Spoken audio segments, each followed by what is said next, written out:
to the Infinite Spark of Being podcast. My name is Keith Welsh. Today, it's not a normal day for me to do one, and I'll be posting this early as the last one was late. But I just wanted to, while it was still fresh of an experience to me, kind of recap a few things. Because a lot of it is stuff that a lot of clients of mine deal with. A lot of people deal with this, and it's unexplainable and very strange. I mean, people try to explain it, but anyway, if you want to continue supporting this, go to theinfinitesparkofbeing.com, where there's the Patreon, Venmo, t-shirts, art prints. There's a few art prints, working on an art print store right now. Books, hoodies, tank tops. So yesterday was Mother's Day. My mom's dead. My dad and my mom both passed away. Dropped the body. They still very much have a presence in my life. So it's weird, right? To go back a few months back, a lot of months back, I was at Breathwork, and one of my work colleagues was there. And when we were done doing breath work, we're just kind of sitting around, kind of talking about our experience. I didn't even say anything about my mom or anything like that. And she goes, "I don't think you're done grieving." And I really thought that I was. Right? What's wild is also this is going to be kind of scattered. I'm just trying to put it together. And I wanted to record this before I put it together, and it's into a nice, succinct package. I kind of want to think it out while it's still like kind of fresh, because I think when I get things really dialed in, I think I start missing a lot of the important, juicy things. So she'd said that.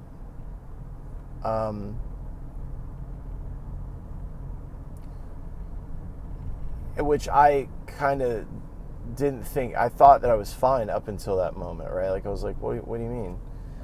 And then last night, I was talking to someone very close to me. And she had been with her family, her brothers and her sisters and her dad. And we were talking kind of about the way I was feeling, because leading up to this day, it was strange. And she goes, "Well, I'm trying to imagine how you would feel. And I guess if I didn't have brothers and sisters, because I'm an only child," she's like, essentially it would be weird. And I'm starting to wonder if maybe that's part of what my problem, or what the difficulty, or what I don't know what to call it. I don't want to call it a problem.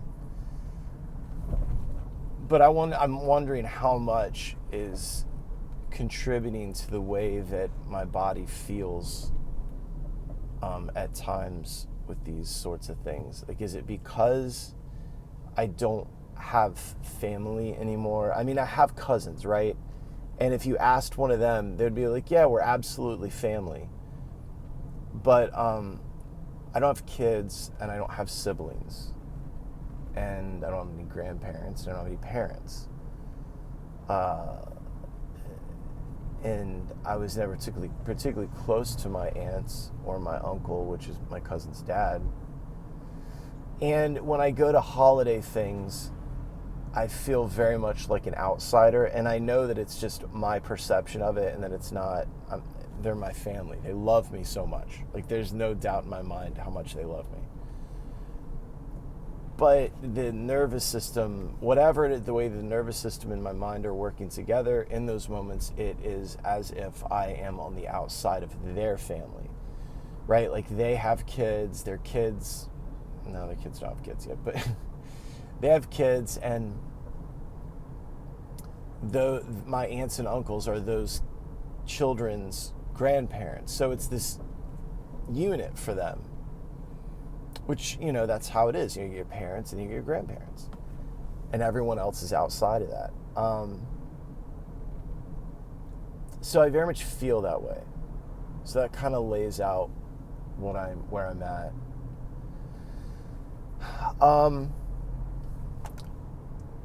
So the last week, I would say, I've had strange sleep. I mean, I sleep not well.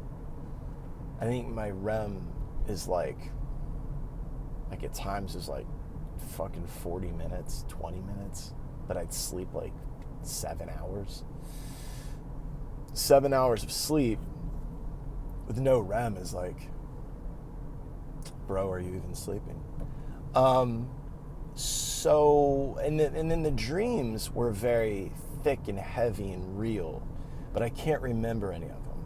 And I use that way to describe it because dreams for me are always very strange. I think we all have a very unique relationship with our dreams. Mine are never particularly realistic. They're very thin and wispy and weird and trippy. The theme is that it's always post-apocalyptic, meaning that something has changed and we all live together. It's a very communal feeling. There's always a lot of people around in my dreams. But then after my dad died, I started having these dreams that involved him that were very solid. It's the best way I can describe it. I would dream about him and I would hug him. So we only hugged the one day that he told me he was dying. And that was it. And I'll never forget how that felt, like what his body felt like being held, And I dream about him. I see him places. I've written about it. And those dreams are very thick and heavy and substantial. They have mass to them in a weird way. Now, after my mom died, I've had some dreams about my mom, but they weren't like the dreams about my dad. They're very trippy and strange as well. Well, this last week, I cannot remember what I was dreaming about. Well, also, several times a week, often several times in the night, I wake up like terrified, really scared of something. I don't know, because I can never remember the dreams, but I wake up very, very scared, scared. And so I put like Seinfeld on my phone and just go back to sleep. So I don't know what that is.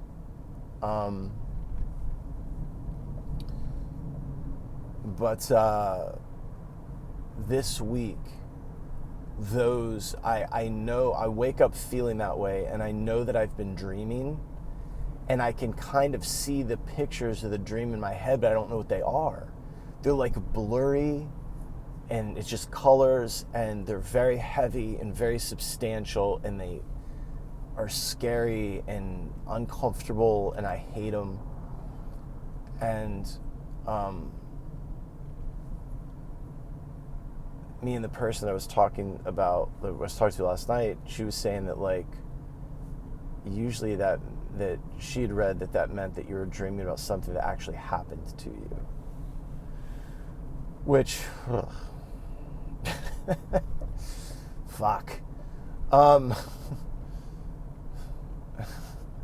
think things have happened to me that could terrify me at 46. It's like, I had to fucking do that now. Well, I knew peripherally, that Mother's Day was coming up. And the thing that was interesting is like, so my dad died on a Mother's Day. I know the date changes, I guess. I don't know, it's like the second Sunday or first or whatever, of every May or whatever. But or maybe it's the same day. I don't know. I don't know. I'm not a mother. And the reason I don't know is because for the last handful of years, my mom and I didn't celebrate Mother's Day because my dad died on Mother's Day. And then the next Mother's Day, I had to put his fucking dog to sleep because it had the same disease that he had. And my mom, I came down to visit. I was still living in Gainesville. I come down to visit. We take the dog to the vet because she was acting weird. And then the vet does an x-ray. It was like the second I get home. I walk in the door. She goes, take dog to the vet. So I looked at her. I was like, yeah, she's not right. Something's wrong. And so we take Gypsy to the vet. The vet turns on the light box for the x-ray. And there's cancer everywhere. And my mom just starts crying. And she goes, can you handle this for me? And I said, yes, absolutely. So she went and waited in the car. And Gypsy was like an 80-pound Catahoula dog. She was big as fuck and would not lay down. So I had to, like, while they did all the stuff, I like kind of held her. And when she got weak,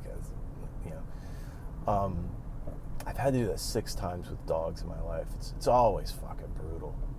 I'd put a human to sleep before I put a dog to sleep. It is rough. When I put Henry to sleep, the vet and the tech were both crying, and I was like, are you guys okay? Can't imagine having that job. Fuck that job. So I go back to, I'm with Gypsy, she's gone, and I go to my mom's car. I was driving her car, and I get in, and she's just sitting there. And we kind of sat there for a second, and she goes, can we just skip Mother's Day from now on? She's like, I don't want to celebrate Mother's Day. I don't care about Mother's Day. And I was like, yeah, okay. And so from then on, I would call her on Mother's Day and go, hey, just call in like I do every day. And we would just kind of laugh, and that was that. So after that, I didn't really celebrate Mother's Day. I never had kids, so I didn't have to celebrate it with anybody. I mean, there was the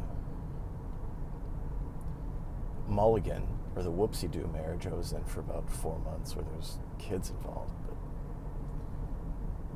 I think I was only in that for one Mother's Day.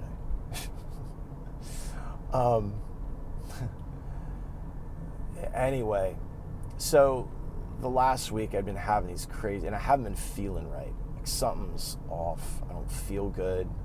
Then a couple weeks back I had a sinus infection, like maybe this fucking thing came back, or so my ears were starting to hurt a lot. I'm like, god damn it. I've always got a sinus fucking something going on. I have a weird skull plumbing. But so there's a book called The Body Keeps the Score. I don't recommend it. It is a dry academic read. Audible has, I think, a 45-minute recap of it, which you could just download that and you'll understand it. There's also a book that I read 100 years ago called Back Pain is in the Mind by Dr. John Sarno. And the first time it was given to me was my first back injury due to jiu-jitsu. And someone gave me this book, and I'm like, you could go ahead and just shove this right up your ass. Because when you're in that kind of pain and someone's like, yeah, here's a book called Back Pain is in the Mind, like, you can fuck directly off. And so I didn't read it until the third time I got the same back injury. And at this point, I was divorced, living alone, and incapacitated in a bed. And I was like, well, might as well read this fucking book. And also by that time I was actually, that was at the same time I was learning and engaged in the medicine Buddha practice with Lama Losang. So that was interesting. And I remember, part of the instruction was that you put pictures of the medicine Buddha all over, like you do with any other deity or right? And there was one right by my bed, and I remember laying there in pain, fucking looking at that picture of the medicine Buddha and going out loud in my room, going, if this is an illusion, this is pretty fucking heavy. And at the time, I didn't understand what an illusion was. I thought illusion meant just that it wasn't real, and it does and it doesn't. Like, illusion means anything that is or likely to be wrongly perceived by the senses. So, perception meaning the way of regarding, understanding, or interpreting. Thank you, loud muffler. That was a box truck, by the way, so something's clearly wrong with that vehicle.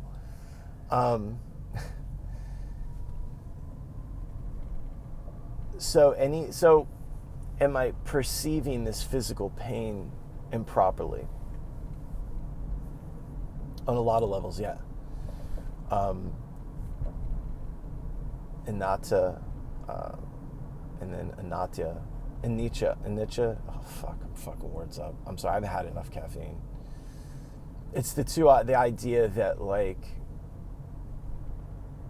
you know, that pain has an illusory quality to it, and the self is an illusion as well. So nobody really suffers or feels pain because nobody is really there, ultimately. Just a trippy thing to think about. I should do an episode on that. It's got layers. Doesn't make anything easier. You know, it's just a different way to look at the discomfort, I guess. That's what I've found it to be. It's just it's a different way to look at things. So, with all of that, the last week or so, last couple days, I don't know how long it's been. Things have been weird at night. I've been feeling off. Felt like my sinus stuff was coming back. And so then yesterday, it all culminates in this just day yesterday of feeling horrible. I didn't feel good. I was told I felt off, that I seemed off, and I was off. Full disclosure, probably more than just off.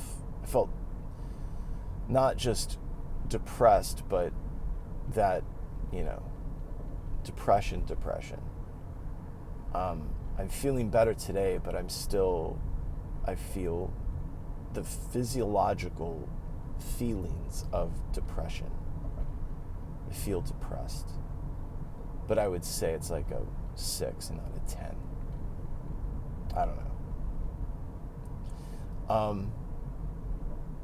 The things that I see along the beach road, I wish that I could have a split view so you'd know where my eyes just went, because the things people do on rollerblades sometimes are pretty wild.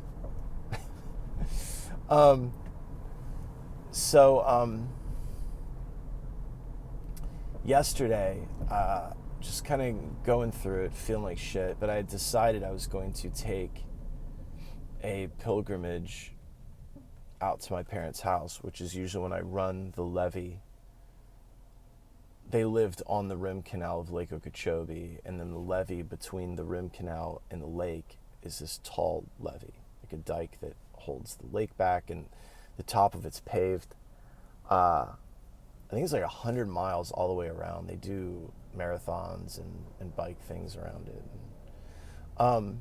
I go out there and run sometimes, and it's like 5 or 6 miles, depending, from where I park to my parents' house and back. And I like to do it at sunset because sunset out there is really pretty. Maybe the post that I did on my personal page, maybe I'll put it on my Infinite Spark of Being page. So I did it. On the way out, yesterday I had 3 really hard cries for seemingly no reason. A lot of what I feel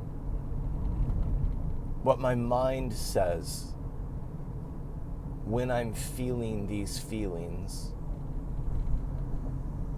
is that the people that loved you are dead and that no one loves you. They think they do, but they don't love you. And along with that, in full disclosure, is the thought that you don't need to be alive anymore. And I don't have a plan to commit suicide. Put the paperwork away. So those thoughts come up, and they usually come up on my birthday. Not on Mother's Day. Not on... And granted, my mom died in 2020, so it's only been 3 years or so. But that's the thought, is that I'm not doing anything anyway. And then it's like, you didn't have kids. And granted, the people I was with, I didn't want children with them. Something in me said that you can't be tied to this person forever, because this person is not okay. Sorry if any of you are listening to this or watching it. Just how I feel about it.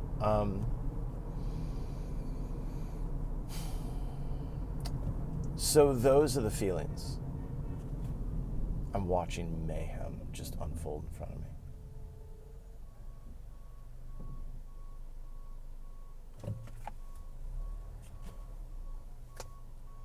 You're gonna watch me misbehave. Good job.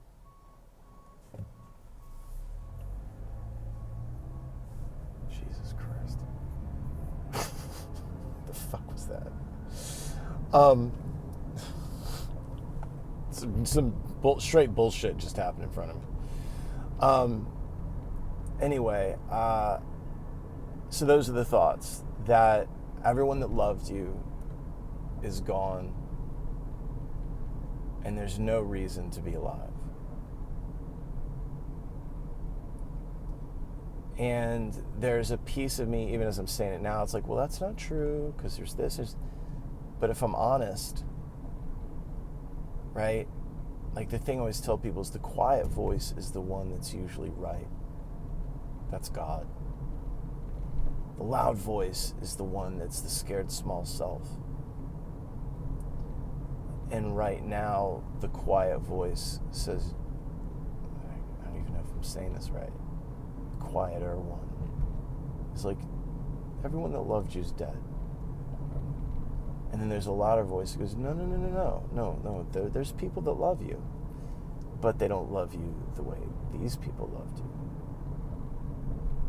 And I guess all I've ever wanted was to be loved. And it makes me think of that Office scene.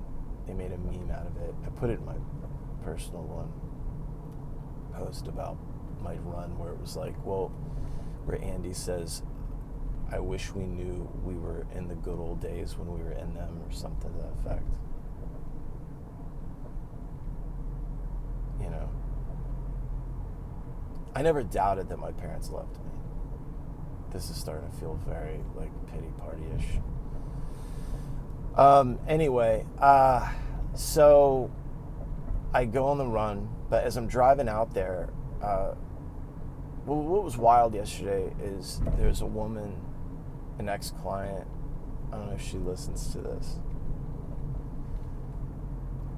but we had put this false memory in place in a session.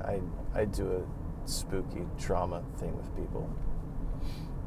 I stopped labeling it rapid resolution therapy, though I was certified in RRT, because John Connolly and the entire apparatus has completely lost its goddamn fucking mind and should be doused in gasoline and set on fire and gotten rid of.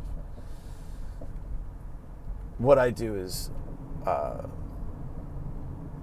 probably faster and more sound at this point, and it's outside of what he had us do. It's a long story. Fuck him. He's a weirdo anyway. I mean, if you Google the guy, like you look at it, like that's probably somebody who's strange. So I put this kind of fake memory in place. Now she knows it's fake. Both know that it didn't happen. It was an imaginary scenario, but it felt really good. And now when the thought of her mother comes up, despite all of the bad stuff that happened, she remembers this, and it feels better. And she sent me 2 pictures of her daughter or her granddaughter, somebody at the woman's grave, her mother's grave, and saying this wouldn't have been possible without our session, or something to that effect. It was very nice, and it made me very happy. I was like, good. I mean, I'm very happy. I was glad to see it, but yeah, I was happy to see it. Yes, I was happy. And then on the way out, a friend of mine called me, and she let me know that a session that we had recently done with her and men shouting or becoming angry or loud had worked really well, and it was still in there. It was still working. Part of the gripe towards me from the EMDR community is that what I do doesn't last. But the people I've kept in touch with over the last 4 years or so would beg to differ. So I like finding out that these people are still good, because what I do is so weird that I don't think they believe it's gonna stick. Like they feel better in the moment, but I don't think they believe that it's real. And it is. It's real. It works. Wish I could do it to myself. So she called to let me know that, and I got off the phone with her, and there was that little voice like, see, you're loved, you're doing. That doesn't mean that they love me. It means that they're appreciative of what I've done. And that's not love, that's appreciation. And then I have to decide whether that's enough. Is karma yoga enough? And it's gonna have to be. It's gonna have to be. It's gonna have to be enough.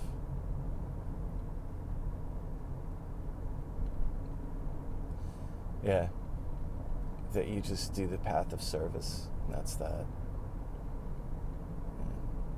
So you do yoga all day that way, instead of just Warrior 3, stand on your head, eat an acai bowl, and trip out on the quote-unquote bliss, which is actually just endorphins.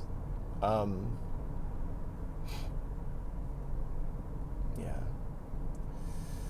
So, I ran.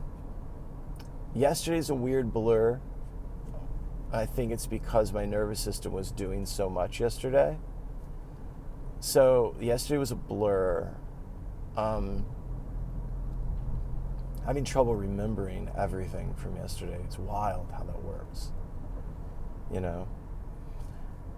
So I wake up, or I go to sleep, and I don't want to skip the important part. I had a dream last night.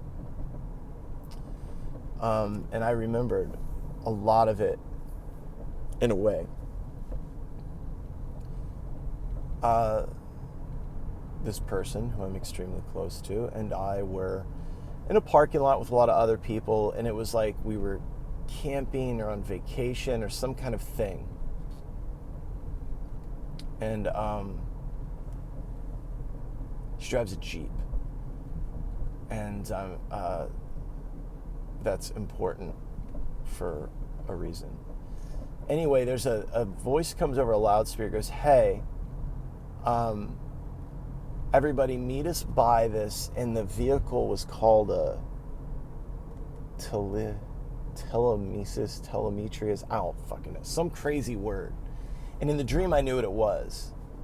Like, meet us over by the blah, blah, blah, and we're going to take you somewhere, and you're no longer going to feel sad. You're no longer going to hurt. You're no longer going to be angry. You're going to be happy. And everyone is like, well, shit, this is something we should do. And I told her, I said, hey, I'll go park your Jeep. And it was funny because every time I was every spot I put it in, I was like, well, it'll fit here.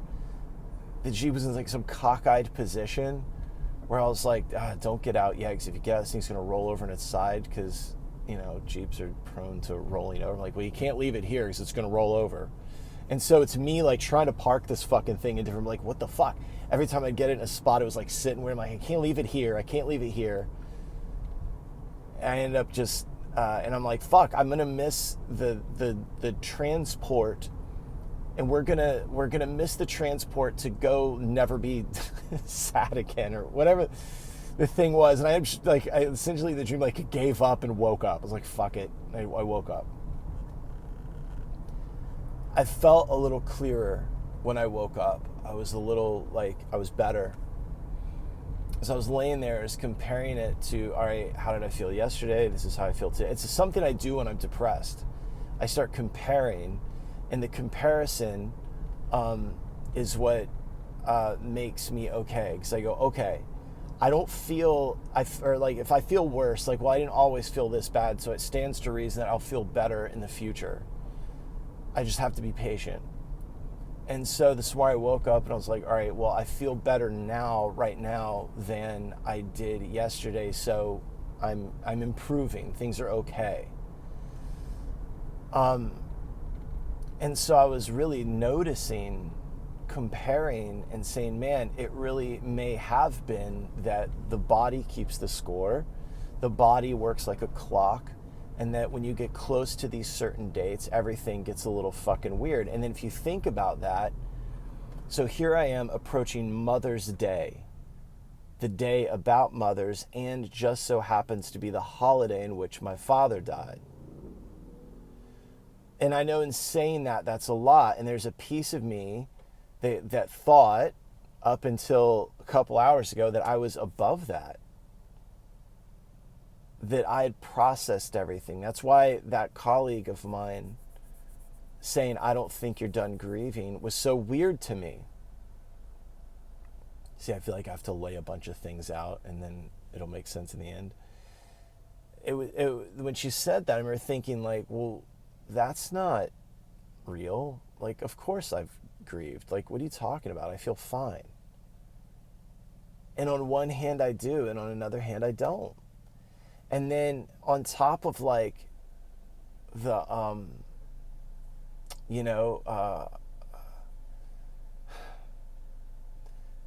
the clock going off about Mother's Day, Mom and Dad, and then where I'm at emotionally or mentally, coupled with that, is going to create this ripple, this reverberation that's going to be very uncomfortable. And that affects the way we think. It affects everything. And then it affects the way we think, and then the way we think will affect the way we feel, and then the mind and body are just bouncing off of one another. And there's a piece of me that thought, like, I woke up this morning and I was like, well,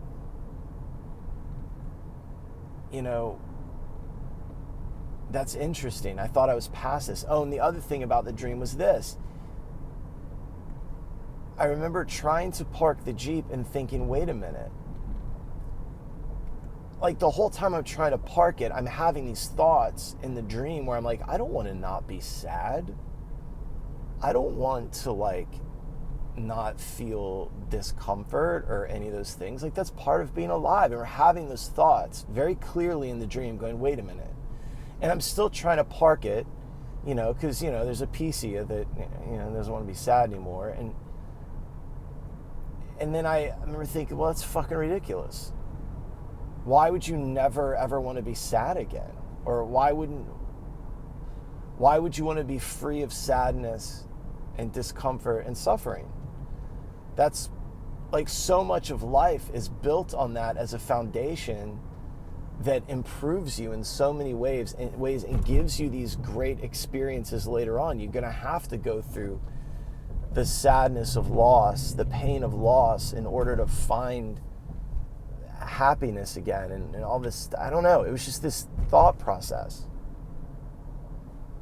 And then waking up and noticing that I felt better than I did yesterday, and then having the thought, fuck, how do I process this and never feel bad again? Like, how come, why can't I do that? Why can't I just figure out a way to pack this away and never feel it again? And then I remembered the dream and thought, well, that's fucking ridiculous. You're gonna feel things all the time. I'm going to feel sad. I'm going to experience depression, right? So how do I frame it, package it, understand it in a way that maybe prevents me from thinking things like the people that, like the storyline, and it's a storyline, that the people that loved you are dead and nobody loves you, at least not the way they did. Can I just live and be okay? I don't know. It's so weird. I never considered myself like super into my parents. Like, if that's, like, we weren't like happy-go-lucky taking vacations together. My mom and dad and I had a very, I almost said contentious. We didn't have a contentious relationship. We had an extremely close relationship, but we were very honest with each other, I think. I don't know. It wasn't the Cleavers, that's for fuck sure. My parents were wild. That's obviously where I get a lot of things from, my parents, In the conclusion I've, come to a lot, especially this last year, is that they're with me all the time. The reason my body works so well is because my mom took care of it when I was really young. She didn't feed me crazy shit. She didn't, And the reason my mind works so well is because of my dad and my mom, the way they thought about things and the way they described the world to me, though it wasn't positive. It was a level of consciousness that I'm glad that I have. That I'm aware of the things I'm aware of. That my dad always said things like, you gotta follow the money. Who's getting paid? Why are they getting paid? And then my mom and my dad both had that thing where it's like, I hear what you're saying, and I understand that those are the rules, but those rules don't apply to me. And I have friends that think that that's an outrageous, almost irresponsible or shitty way to be in the world. And I just don't. That's entitlement. Yes, it's absolutely entitlement. You're absolutely right. I don't believe that all the rules apply to me. I don't believe all the rules should apply to everybody. If you're so fucking stupid that you need that rule, then yeah, you should follow that rule. But, go for it.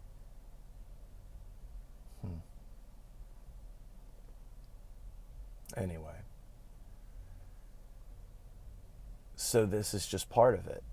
You don't escape it. And that's, I remember this Ram Dass talk. I think it's in Becoming Nobody. In that Audible talk series that's from the documentary Becoming Nobody, where he says, as long as you're pushing it away, it's still got you. It's that old saying, or was it Proctor? Bob Proctor said it maybe? What you resist persists. That's interesting. So that's what's going on with me.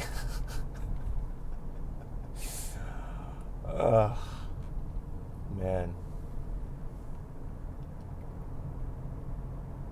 I slept good last night. I had that dream, and that dream was at the end of my sleep. It was good. I feel better today than I did yesterday.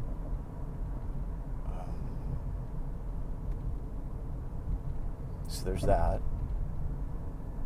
Today is better than yesterday. I needed to talk about all this out loud.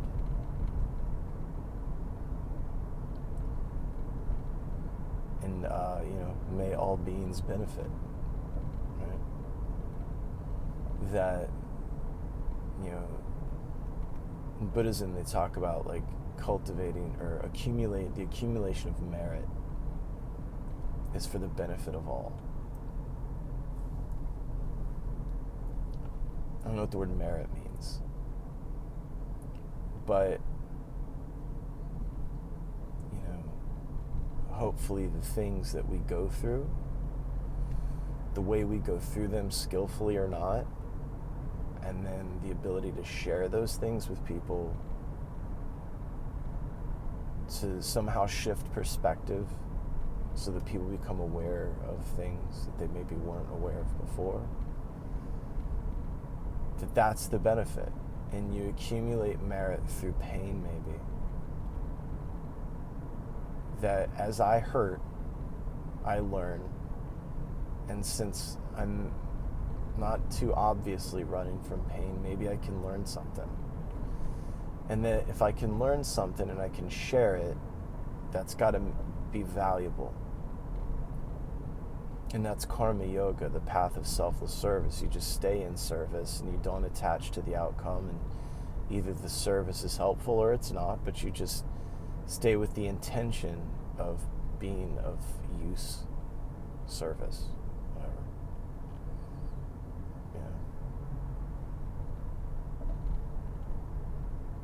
It's interesting. I am loved. I know that people love me.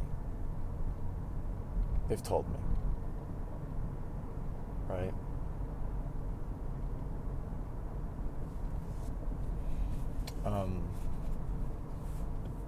I think it was talked about this in the last one. Can you love without attachment to how you get loved in return? I think that I do. I thought that I did. Until I have those spiraling thoughts that, well, they don't love me the way my mom and dad loved me. So there's nothing left. That's kind of crazy.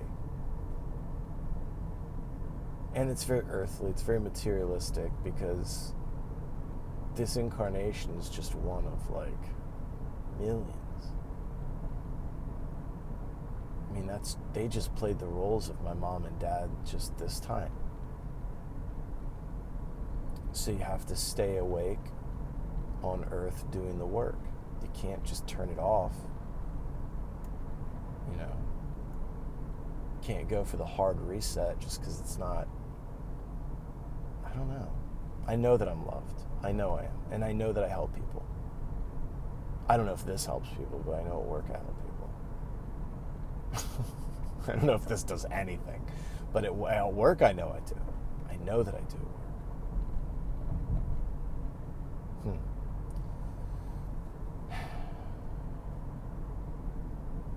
Some of you that are listening to this, I know that you love me. I know you do. So, don't make it weird.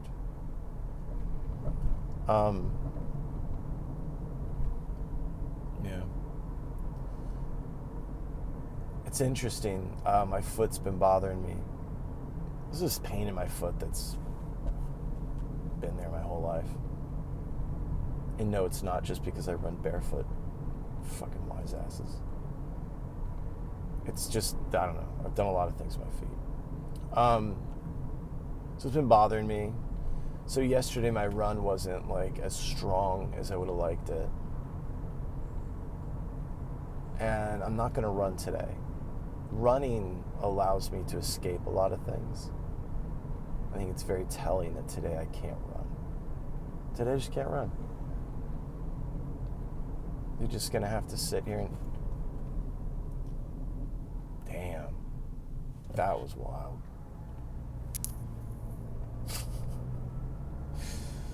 Sometimes the choices made while driving are fucking special. Yeah. Not going to be able to run today.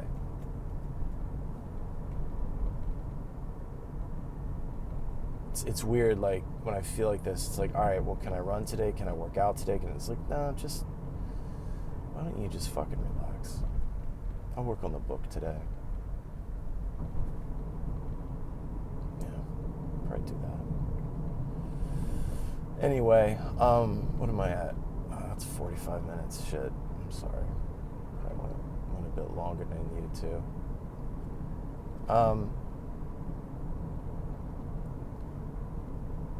I hope this was helpful.